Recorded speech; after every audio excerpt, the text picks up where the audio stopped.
Last winter, a patient of mine, Elanina, 78, slipped while reaching for her mailbox. She wasn't hurt badly at first, but she couldn't get up, and 40 minutes passed before anyone found her. By the time she reached the hospital, her body temperature had dropped below 95. What shocked me most wasn't her fall. It was what she told me later. I didn't know what to do. I panicked. My own body stopped listening. And today we're tackling one of the most urgent but least discussed crises facing older adults. What really happens in those first 5 minutes after a fall, and how 5 simple steps can literally save your life. Falls are not accidents of weakness, they're tests of preparation. In Japan, research from the Tokyo Metropolitan Institute of Gerontology shows that immediate action within 60 seconds cuts post-fall complications by more than 40%. Yet, few people are ever taught what those actions are, and that's exactly why we're here. Because every year, more than 1 in 4 adults over 65 experience a fall, and half of them never fully recover their independence. But the good news is most of the damage doesn't come from the fall itself. It comes from what happens or doesn't happen next. Yes, fear freezes the body, and that freeze delays help.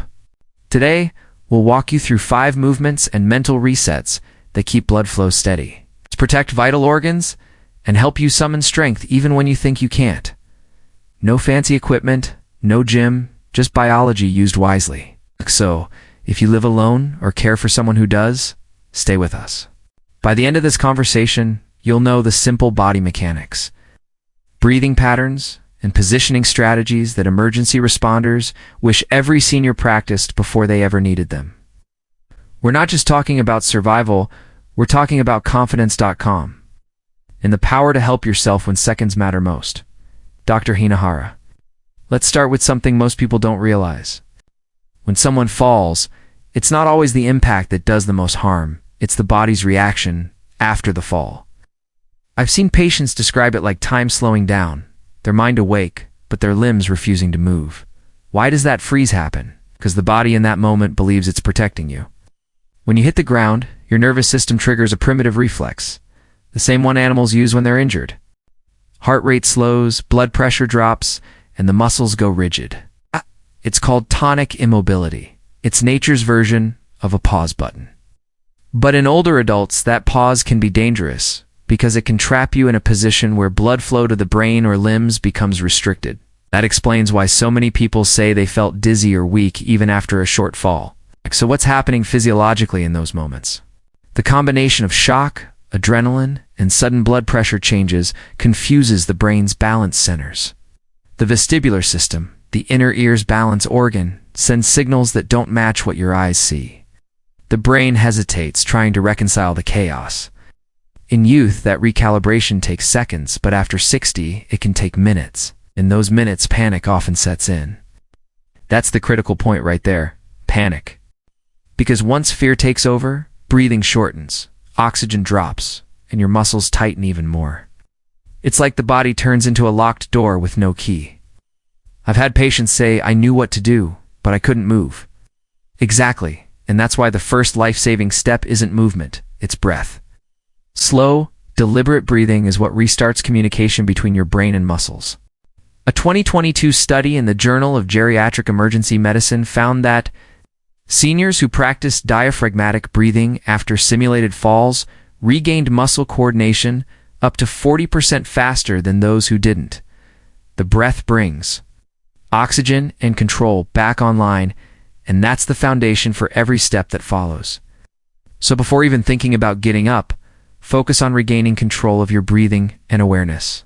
You're saying that's what resets the body's electrical system, so to speak? Yes. Think of it like rebooting a computer after it crashes. The muscles won't obey commands until the nervous system calms down. And calm doesn't come from trying harder, it comes from slowing down. Even 2 deep breaths through the nose and 1 long exhale through the mouth can begin restoring strength. That's such an empowering shift, because many seniors believe they need immediate physical help, when often the first step to safety is something they can do themselves. So in the next part, we'll go deeper into that, how to assess your body after a fall without worsening, an injury, and the clever self-check system emergency physicians use before attempting to move. So doctor, Once someone's breathing has slowed and panic settles, what happens next? Most people's instinct is to push themselves up right away, but that's often when real damage occurs, isn't it? Yes, exactly. The first 2 minutes after a fall are not for moving, they're for listening. The body speaks quietly after trauma, and if you rush, you might miss the warning signs. In Japan, we call this the stillness check. It's a brief but vital pause that helps you determine if movement is safe. That's a fascinating phrase, stillness check. Walk us through it. What should someone actually do in those 2 minutes? First, keep your head where it landed. Don't twist or turn suddenly. Close your eyes for just a moment and notice 3 things: your breathing, your pain, and your orientation. Meaning, do you know where you are and what just happened? If you can answer those clearly, your brain is functioning properly. That's step 1, confirming consciousness and awareness.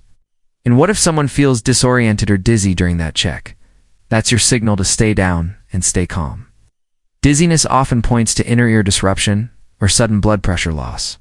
A 2023 study from the Journal of the American Geriatric Society found that seniors who remained lying still for at least 90 seconds after a fall had 30% fewer secondary injuries than those who tried to get up immediately. It gives circulation a chance to normalize before the muscles act again. That's remarkable, and it's counterintuitive because our instinct is to prove we're fine. But as you're saying, patience in those moments buys you safety. Exactly. After that short stillness, begin your micro-movement check. Start from the fingers and toes. Can you wiggle them without sharp pain or tingling? If so, move slowly up to the wrists, ankles, knees. Never roll or twist the torso until you've confirmed there's no stabbing or radiating pain. This slow scan activates proprioception, the body's awareness system, which reboots coordination. So you're reawakening communication between the brain and the limbs piece by piece. That's not just physical recovery, it's neurological retraining in real time. Oh, yes. And it's supported by science. Research from the University of Kyoto showed that gentle limb activation after a fall helps regulate blood pressure and prevents fainting, especially in seniors with autonomic instability. It's like restarting the body's internal compass. And I imagine this step also reduces fear because you're proving part by part that your body still works. Each small motion builds confidence. Exactly. And that confidence is medicine. Once you've confirmed that there's no severe pain, dizziness, or confusion, then, and only then, can you start planning to reposition or crawl toward a stable surface. That movement itself must be deliberate, never rushed. We'll cover that sequence next. The precise way to roll, brace, and rise without straining the spine or cutting off circulation. Perfect, because I think many seniors watching right now have wondered, if I fall and no one's there, how do I actually get up safely? That's what we'll reveal next, a method used in hospitals and physical therapy clinics around the world that helps older adults rise after a fall without injury or panic. So doctor, let's say someone's done the stillness check, has taken their deep breaths and confirmed there's no sharp pain or dizziness. They're stable, but still on the floor. This is where most people get scared. They know they need to get up, but they don't know how without hurting themselves. What's the safest way to begin? You're right, Howard. That fear of the next move often does more harm than the fall itself.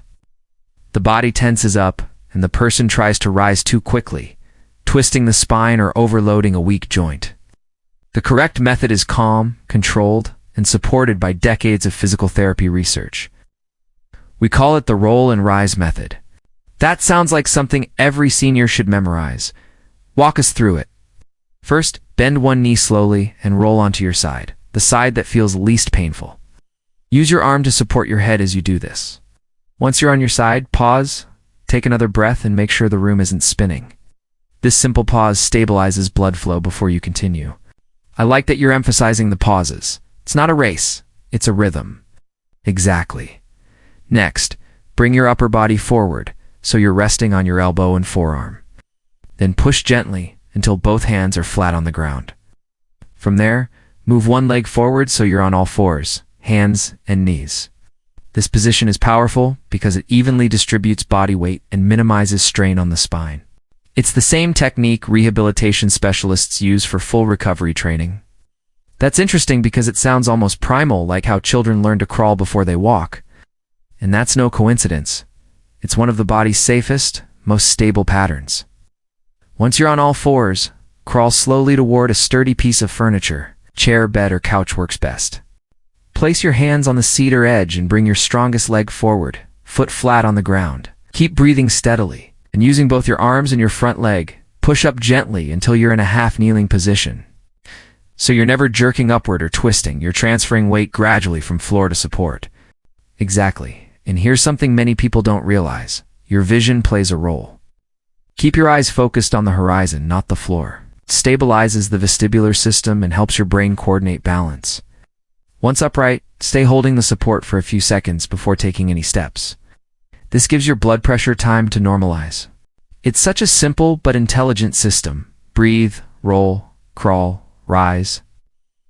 I remember a study from the National Institute on Aging that showed seniors trained in this exact sequence had 45% fewer post-fall injuries compared to those who tried to pull themselves straight up. That's correct, and it's not about strength, it's about sequence. Your body knows how to get up safely when you give it time and direction. Even frail individuals can rise independently with this method if they stay calm and focused. So, this isn't just a recovery plan, it's a confidence plan. Because once someone knows these steps, fear loses its power. And that brings us to what happens after you're standing again. How to prevent delayed symptoms like dizziness, fainting, or muscle spasms from catching you off guard. Yes, because getting up isn't the finish line, it's the halfway point. In the next section, we'll go over the post-fall recovery window. What to do in the first 15 minutes after you stand to keep your body stable, hydrated, and safe from secondary shock? Doctor, this next phase might be the most underestimated part of recovery. Many people believe that once they're back on their feet, the danger is past. But you and I both know sometimes the real risk begins after they stand up. That's right, Howard. When the body goes from the floor to standing, blood suddenly shifts downward again. For an older adult, that can trigger what's called orthostatic hypertension, a sharp drop in blood pressure that leads to dizziness, nausea, or even a second fall. And because adrenaline is still high from the shock, many don't feel the warning signs until it's too late. So what's the right protocol in those crucial 10 to 15 minutes after standing? We begin with what I call the pause and pulse check. Once you've reached a stable surface and are upright, stay seated or holding support for 1 full minute. Use that minute to take 3 deep breaths and lightly touch your pulse, either at the wrist or neck. You're not counting, just feeling. If your heartbeat feels erratic, fast, or faint, remain seated and keep breathing until it steadies. That's your body recalibrating blood flow. And if someone feels lightheaded or unsteady, should they sit back down? Yes. Immediately go back to the supported kneeling or seated position and start breathing again. Never fight dizziness by forcing yourself to stay upright. According to a 2022 Harvard Medical Review on senior balance, sitting or lying back down within 20 seconds of feeling dizzy reduces fainting risk by 70%. It gives your cardiovascular system time to restore equilibrium. That's powerful advice. It reminds me of something I tell my patients: stability first, pride second. It's not about proving you're fine, it's about ensuring you stay fine.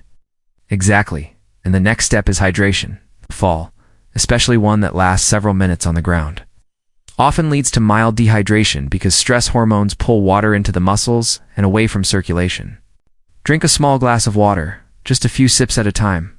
That alone can restore your blood pressure and reduce the chance of delayed weakness. I imagine warmth plays a role too, especially if someone's been on a cold floor. Absolutely cold constricts blood vessels, making it harder for muscles to recover. A warm blanket or even a light shawl helps reopen circulation and calm the nervous system. If a family member or neighbor arrives to help, the priority isn't to fuss or lift. It's to keep the person warm, hydrated, and talking. Speech keeps the brain active and prevents the slow drift into confusion that sometimes follows shock. That's such a critical point. We tend to focus only on the physical recovery, but mental orientation is just as vital. Talking aloud, describing what happened, even repeating where you are and what time it is. These things help ground the brain and prevent disorientation. Exactly, and once you've done all that, breathing, pulse check, hydration, warmth, orientation, then, and only then, do you decide whether medical attention is needed. If there's bruising, headache, or any vision change, call for help immediately. Even if you feel fine, it's wise to inform your doctor within 24 hours. Minor internal injuries can take time to reveal themselves, so the recovery window isn't about rushing, it's about rebalancing. You're helping the body reestablish its rhythm after trauma. Yes. And that rhythm is the difference between fear and freedom. Because once you understand this sequence, the fear of falling no longer controls you, you control it. And that sets us up perfectly for our final section, where we'll discuss how to prevent future falls altogether by training balance, confidence, and strength without leaving your home. So, doctor, let's talk about what happens after the recovery window. The bruises fade, the shock wears off, but the fear remains. Many seniors tell me, doctor, I just don't trust my legs anymore. That fear of falling again keeps them from moving, and ironically, that immobility makes the next fall more likely. Yes, that is one of the cruel cycles of aging. The fear that protects you becomes the very thing that weakens you. I've seen it hundreds of times. A patient recovers physically, but mentally they live in quiet tension, always bracing for another slip. And the nervous system remembers fear. When it anticipates danger, it tightens muscles, narrows breathing, and actually distorts balance. So the body starts reacting to fear instead of gravity. And that overcorrection, those stiff, shallow steps, make balance even harder to maintain. Exactly. That's why rebuilding confidence is as critical as rebuilding muscle. It begins with what I call micro movements of safety, small deliberate actions that remind your body that motion can be safe again. For example, before standing, place your hand on a stable surface and shift your weight from heel to toe 5 times to signal to the brain, we are moving and we are safe. That's such a powerful reframing because it takes something mechanical, standing, and turns it into communication between mind and body. Yes, and science supports it. A 2023 study from the Tokyo Institute of Gerontology found that seniors who practice controlled micro-weight shifts twice a day improved balance and reduced fall anxiety, scores by over 50% within 4 weeks. Confidence, you see, is not a feeling, it's a skill, retrained through repetition. I love that idea. Confidence as a skill. Because we often think courage comes before action, but in truth, action creates courage. So what are the most effective exercises to retrain the body after a fall? We begin with 3. The first is the wall glide. Stand with your back against a wall, feet about 6 inches forward. Slide down an inch. Hold for 3 seconds. Then rise slowly. This reawakens the thigh and hip stabilizers, muscles that protect your knees during balance shifts. The second is the chair reach. Sit tall in a sturdy chair and reach one arm forward, then the other. It seems simple, but this activates the deep spinal muscles that keep your posture upright during real-world movements like reaching for shelves or turning to look behind you. And the third is the ankle roll. While seated, rotate your ankles gently 5 times in each direction. It improves circulation, mobility, and proprioception, the body's internal map of where you are in space. Most falls begin when that map blurs. It's remarkable how these movements are both gentle and scientific. They don't exhaust the body, they educate it. Yes, and beyond the physical, I ask my patients to use mental anchoring. Before standing or walking, they silently repeat, my body is stable, my breath is calm. This shifts focus from fear to control. It's simple neurology. Thought changes tension. When the brain believes you are stable, it adjusts your posture automatically. That's something every listener can try immediately, and I imagine consistency matters more than duration. Exactly 5 minutes twice a day done consistently rewires both balance and confidence. In one of my clinics, seniors who followed this micro-routine for a month not only improved balance tests, but 83% reported sleeping better. When you're no longer afraid to move, your entire nervous system relaxes, even at night. That's beautiful, doctor, because regaining strength after a fall isn't just about muscles. It's about freedom. Freedom to walk without fear, to shower, to garden, to live normally again.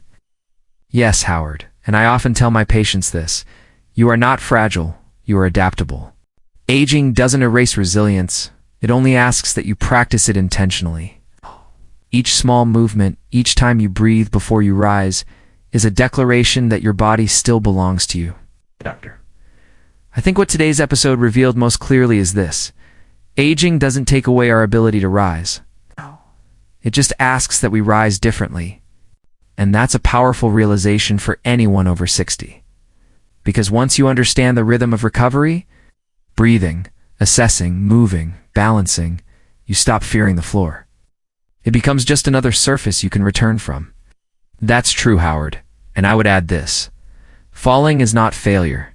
It's information. It's your body saying something needs your attention. When we listen to that message with patience, instead of panic, we heal smarter, faster, and stronger. I've treated patients in their 90s who regained full independence after a serious fall because they learned how to trust their body again. Trust, you see, is the foundation of longevity. I couldn't agree more, and it's why we made this episode. Not to scare people, but to show them that safety isn't luck, it's knowledge. The breath that steadies you, the pause that protects you, the method that lifts you back up. These are not emergency skills, they're life skills. Exactly, and the beauty of it is that they're already within reach. Every listener today has the ability to practice calm, to move intentionally, to prepare their home and mind for resilience. That preparation isn't morbid, it's empowering. In Japan, we call this Anzen no Kokuro, the mind of safety. It means living with readiness, not fear. You practice it a little each day so that when life surprises you, you respond, not react. That's wisdom at its finest, Doctor. And for those listening, if you've ever felt that creeping anxiety about falling, let this be your turning point. Start with one breath before you stand, one mindful shift of weight before you walk. Every small moment of awareness is training, and that training could one day save your life or the life of someone you love. Yes, and remember, recovery doesn't end when you stand. It begins when you decide you're not broken. The body heals what the mind believes is possible. It's beautifully said. And in our next episode, we're exploring exactly that, the quiet link between mindset and mobility. How your thoughts can literally reprogram your balance system and rebuild coordination at any age. So stay curious, stay prepared, and above all, stay confident, because the power to rise again has always been yours.